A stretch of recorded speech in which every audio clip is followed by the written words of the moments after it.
Jumat Kliwon banyak hantu. How Jumat. can I move on when I'm still in love with you? Assalamualaikum warahmatullahi wabarakatuh. Kembali lagi bersama saya Prasetya Fadaditya dan rekan saya Alika Nugraha yang selama 30 menit ke depan akan menemani Anda dengan cerita-cerita menarik di sepak bola hanya di propaganda program sepak bola untuk Anda. Mantap banget. Saya kira tadi saya syuting sama Bang Opikum. Kenapa tiba-tiba pantun? Ya kan lagi rame kan. Oh, udah. Ya, kita mengawali dengan pantun dulu. Iya. Karena itu bagian dari budaya Indonesia. Benar. Dan emang walaupun ya kan kalau di kebudayaan tuh ada di kayak mau manten gitu ya kan ada pantun tuh kalau di Betawi. Ya, kalau anak zaman sekarang tapi emang ujung-ujungnya harus tetap galau ya. Bukan I move on without you, I still love you. Kenapa ya? Padahal pantun itu bisa beragam loh. Kenapa dibawa ke galau sih? Bener. Apalagi dulu zaman ini Kak Ulfa Duyanti sama Eko Patrio. Sama acara sahur ya. Itu kan ada pantun juga.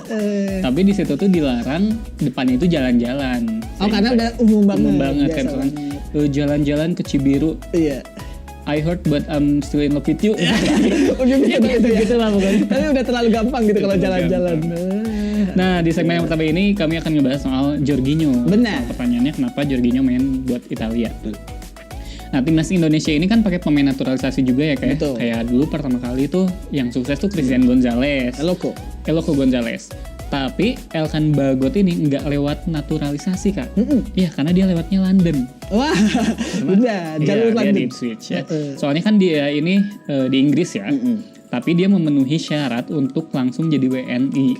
Karena meskipun ayahnya WNA, tapi ibunya warga negara Indonesia. Jadi dia nggak dinaturalisasi lah gitu. Dia otomatis dapat paspor Indonesia. Betul. Tapi hal berbeda ini dirasakan sama Jordi Amat. Dia ini harus naturalisasi karena meski keturunan, jadi dia punya keturunan dari Indonesia, tapi ayah ibunya itu warga negara asing, mungkin Belanda kayaknya ya. Meskipun kakaknya itu WNI Kak, itu Ruben yang nikah sama siapa yang Cherry Bell tuh? Bukan, ini bukan Jordi. Bukan Jordi Bensu. Ini Jordi Amat main bola beda. Beda lagi. Nah pertanyaan serupa juga terjadi pada Jorginho. Betul. Dia kan lahir di Brazil. Kok dia main buat Chelsea? Wah itu mah gak ada urusannya. Mau dia lahir di Nusa Kambangan juga kalau mau main jadi itu gak apa-apa. Dia yang jadi pertanyaan dia lahir di Brazil. Betul. Tapi kenapa mainnya di timnas Italia? Ya. Emang sedikit nih cerita dari Jorginho. Jorginho itu lahir di Imbituba, Brazil. Jadi emang di Bidan Remi ya? Bukan. Dan Lela kalau Bidan Lela ya? Lela Ginho mungkin ya. Kalau Brazil tuh ada O-nya. Tapi emang dia lahir di daerah di Brazil di Imbituba. Dia lahir pada 20 Desember 1991. Ya. Nah, pada usia 15 tahun, Jorginho ini pindah ke Italia. Dia memilih Italia bukannya tanpa alasan. Betul. Karena kakek buyutnya, dia bernama Giacomo Frello, berasal dari Luciana Veneto, Italia. Oh, emang orang Italia. Betul, kakek buyutnya tuh tapi. Nah, di sana ia bergabung dengan Akademi Hellas Verona yang juga berbasis di Veneto. Nah, cuma sekitar 1,5 jam lah berkendara gitu kalau ke kota Bandung Jatinangor lah. Betul. Nah, di 2010 ia mencatatkan debut profesionalnya di sepak bola. Jadi emang kelahiran Brazil, punya darah Itali dan dia emang akademi juniornya di Italia. Yang dipertanyaan lagi kan ya kenapa sih milih Italia? Nah, karena sebenarnya ya Jorginho ini udah berkostum Italia sejak berusia 20 tahun. Dia tuh membela timnas Italia U21. Dan 2 tahun kemudian dia tuh mengungkapkan keinginannya buat main di timnas senior. Terserah lah mau Italia boleh, Brazil boleh. Sebenarnya dia juga ini ya, bukan menutup kemungkinan. Milih banget. Akhirnya dia tuh milih Italia. Kenapa Italia? Karena Conte ini manggil pada tahun 2016. Buat masuk ke 30 pemain sementara buat Euro 2016. Meski pada akhirnya dia tuh nggak jadi dibawa gitu. Karena yang dibawa tuh cuma 24 atau 25 gitu ya. 30.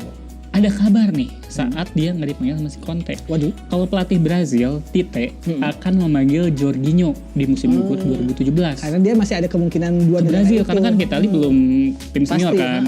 Tapi Tite ini dia malah memanggil Tika dan mendirikan Titu. bukan Tika Tiwi. Ini bukan itu, ini pelatih Brazil. Nah soalnya itu tadi kan si Jorginho belum main buat timnas Italia di pertandingan kompetitif. Tapi kabar ini langsung dibantah sama si Jorginho-nya ya. Iya langsung. Dia pun menyangkal akan pindah ke warga negaraan karena ia lebih memilih pindah agama. Yang ini gak serius kan? Ini sensitif sih. Sorry. Dia lebih memilih Italia aja gitu. Karena dia emang gak sempat berpikiran untuk pindah ke warga negaraan. Saya jadi ingat ya yang di kontennya Habib Jafar ya. Habib Jafar. Itu tuh kan ada yang Kristen terus ada yang Ortodoks. Terus bedanya apa? Terus kata Ortodoks tuh kalau yang Kristen tuh salibnya dari kiri dulu gitu. Kalau yang Ortodoks dari kanan gitu. Itu pengetahuan. Iya, pengetahuan. Saya juga gak mau bercandain karena takutnya penistaan ya. Aduh. Nah, pilihan ini emang disebut Jorginho bukan sesuatu yang sulit. Iya, karena yang sulit itu memahami perasaan dia.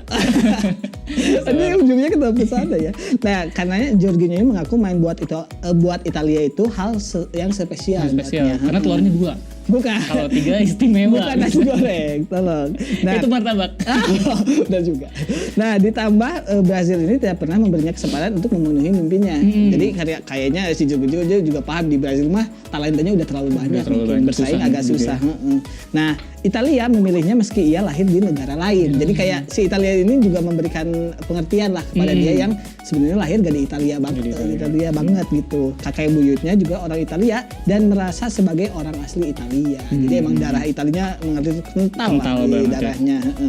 Jorginho juga menghabiskan hampir separuh hidupnya di Italia. Jadi walaupun lahir di Brazil kan tadi pindah usia muda ke Hellas Verona. Jadi ya hampir separuh hidupnya ada di Italia. Jadi ia selalu mencintai negara tersebut. Kalau Jorginho itu kan separuh hidupnya di Italia ya.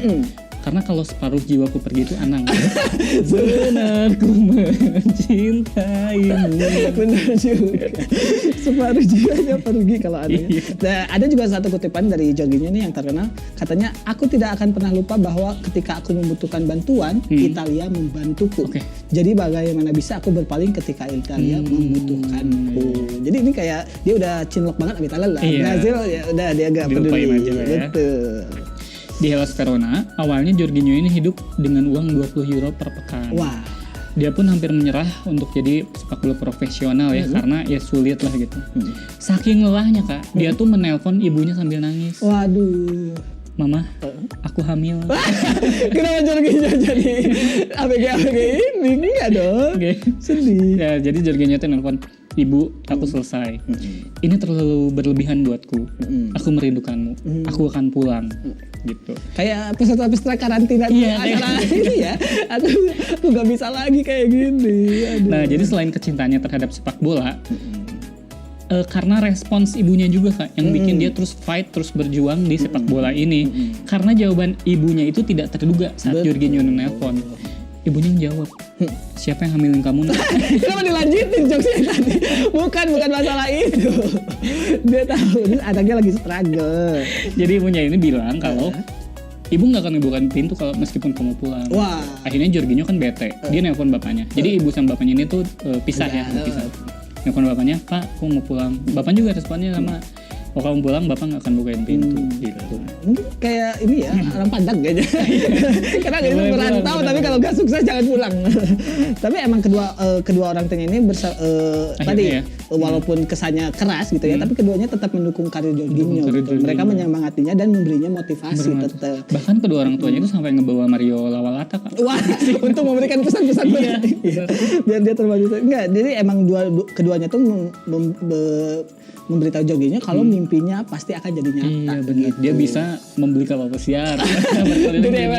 Dia pasti bisa jadi sukses jadi pemain bola. Dan Jorginho pun tipikal anak yang tetap nurut. Gitu. Enggak yang aku mau jadi PNS aja.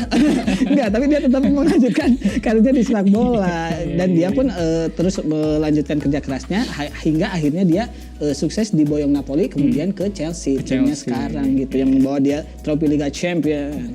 Nah, pelatih Italia waktu itu Roberto Mancini juga memujinya nih. Ia menganggap Jorginho adalah kunci kesuksesan Italia. Di sisi lain Jorginho juga cocok dengan Mancini pelatihnya. Soalnya Mancini ini menyesuaikan gaya mainnya dengan para pemain. Jadi kayak anak emas gitu loh di timnas Italia yang kemarin memboyong Piala Eropa. Dan Jorginho juga menceritakan ya kalau kegagalannya menjalankan tugas saat menjadi eksekutor terakhir Italia melawan Inggris adalah momen yang tak akan pernah ia lupakan. Karena yang suka dilupakan tuh biasanya utang. Wah, kadang harus diingetin sama yang punya utang. Soalnya dia tuh begitu percaya diri kan waktu mengeksekusi bola. Soalnya dia tuh udah mengeksekusi trik yang loncat itu tuh Udah biasa. bahkan sejak di Napoli. Jadi masa sih nggak gol gitu. Nah, namun si Jorginho ini sadar kalau Pickford waktu itu kiper Inggrisnya telah mempelajarinya dengan baik. Iya. Karena mungkin Jorginho juga udah lama di Chelsea. Di Inggris juga ya. Bermain bersama Everton mungkin udah beberapa kali. Nah, saat Pickford berhasil menepis bola, Jorginho ini merasa tidak masuk akal katanya. Ia sangat kecewa karena mengecewakan satu negara. Yang mana tadi ceritanya juga dia telah memilih Jorginho dan Jorginho memilih Italia gitu. Tapi juga. dia mengecewakan mereka. Ia berharap Donnarumma menyelamatkan tendangan para pemain Inggris. Dan ya alhamdulillahnya waktu itu mungkin ya Italia berhasil, Jorginho pun langsung tertunduk karena berhasil jadi juara Eropa. Malu juga mungkin. Dan pilihan Jorginho memilih Italia ini terbayar dengan trofi yang akhirnya ia dapatkan. Bayangkan Kak, kalau dia memilih Brazil, dia tidak akan pernah mengangkat trofi Euro. Ya iya dong, kan Brazil negara Amerika. Ya, Nggak makanya mungkin dia kan angkat Euro.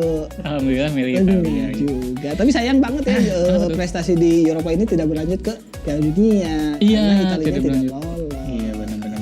Tapi kalau bersama Chelsea selain Liga Champions, Sampai saat ini ya peluang juara mungkin masih ada ya champion. Kalau Liga Inggris saya nggak tahu. Tapi kalau champion kan suka tiba ada kejutan dan Jorginho ini masih jadi andalan lah buat lini tengah Chelsea-nya.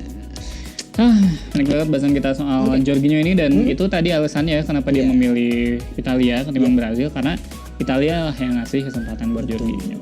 Jangan kemana-mana, tetap di Propaganda, program sepak bola Untuk Anda. mantap.